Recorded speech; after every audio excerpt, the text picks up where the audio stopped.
हरे कृष्ण. तर भावांनो, एकादशीचा योग साधून आमचा दौरा निघालेला आहे पुण्याकडे, भगवान श्रीकृष्ण आणि राधाराणीच्या दर्शनासाठी, मनाला वेड लावणारे दृश्य पाहण्यासाठी. ही रस्त्यात थोडी विश्रांती, एक आत्मनिर्भर स्त्रीचे जिवंत उदाहरण, एक आदर्श नारी शक्ती, सलाम आहे तिच्या कर्तृत्वाला. हा आपला नवीन सुरू झालेला खंबाटकी बोगदा, आणि हा मी आणि माझी कारभारीण. तिच्या हट्टापायी तर हा सगळा घाट घातला आहे. आणि हे पुण्यातलं श्रीमंत दगडूशेठ हलवाई गणपतीचं मंदिर कसं आहे, चित्त हरवून जाईल असं आहे ना. गणपतीजवळ एकच मागणं आहे, सगळ्यांच्या आयुष्यातील सगळी विघ्न दूर कर आणि सगळ्यांना सुखी ठेव. शंख पाहिल्यानंतर त्याला वाजवण्याचा मोह काही आवरत नाही. तो मोहही पूर्ण करून आवडता शंख खरेदी केला.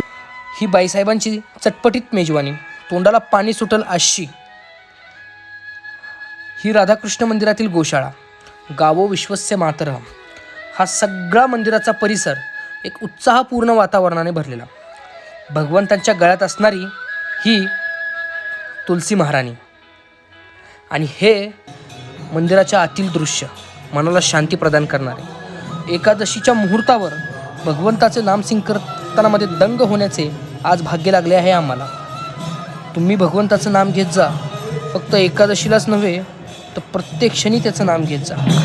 तेच सत्य आहे या जगात.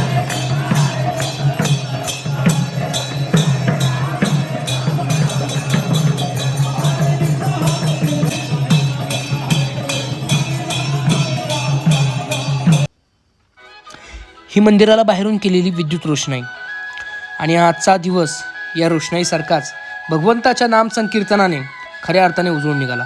रामकृष्ण हरी.